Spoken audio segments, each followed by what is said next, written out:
Have you ever felt that the UK driving test doesn't really reflect day-to-day driving? Well, from April 2015, we will be trialling a new driving test proposed by the DVSA, with changes to both the independent drive of the test, where pupils follow road signs.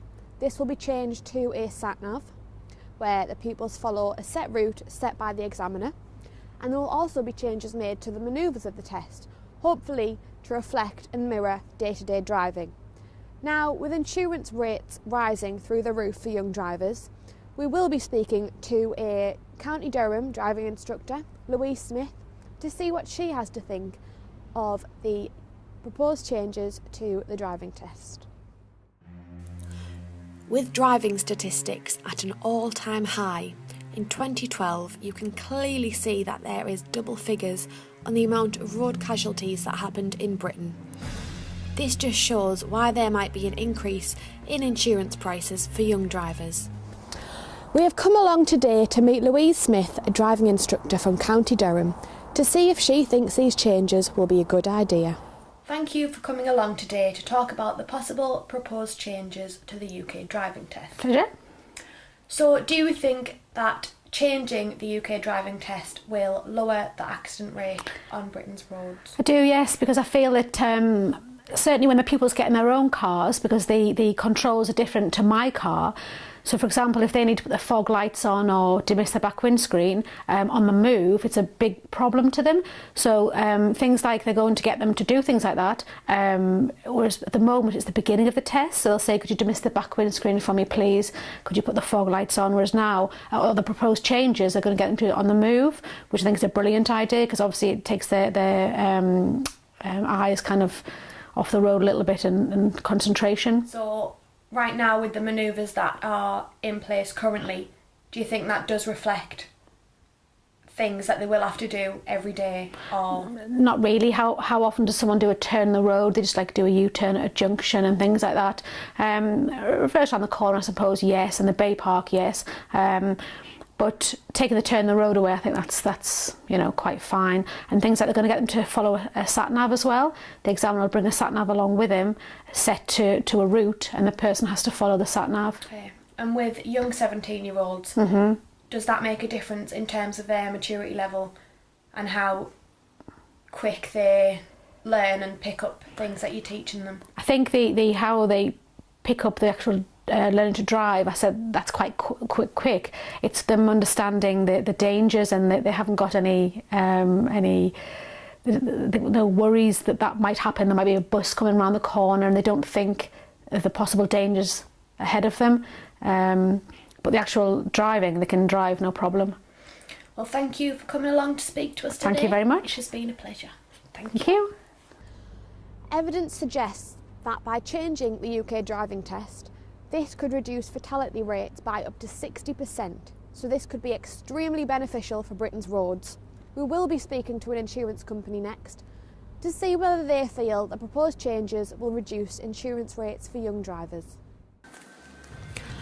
Now, it has been found that the 17 to 20-year-old age group has seen an 8.2 annual rise in premiums.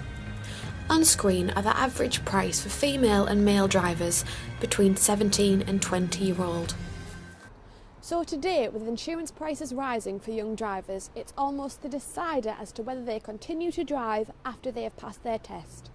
So once the price of a car is taken into consideration, whether they continue to drive is ultimately up to the insurance price. So today, I'm going to be looking at whether the proposed changes to the driving test will lower insurance prices. I'm here today at Coversure in Middlesbrough to see what the manager thinks will happen.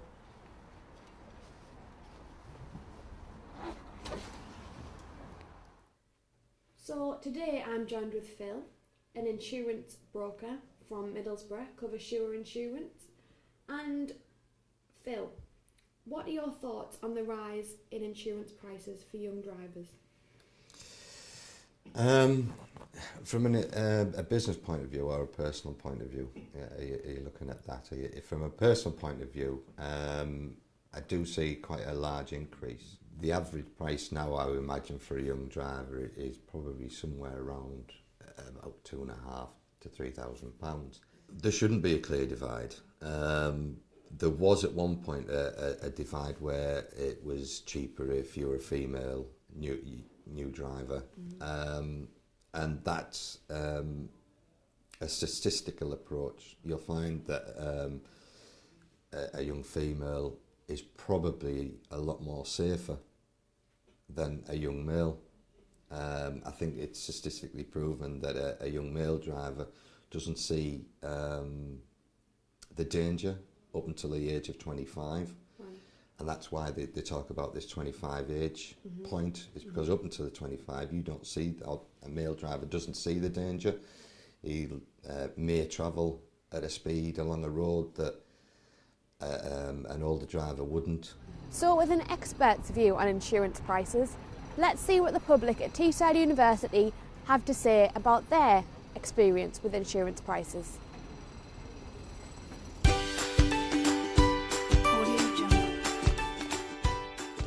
I can remember when I passed my test, my first car was a Ford Focus. Obviously, it's quite a big car.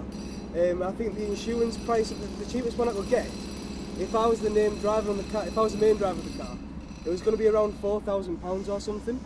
So the way around it is, I put my uncle as the main driver.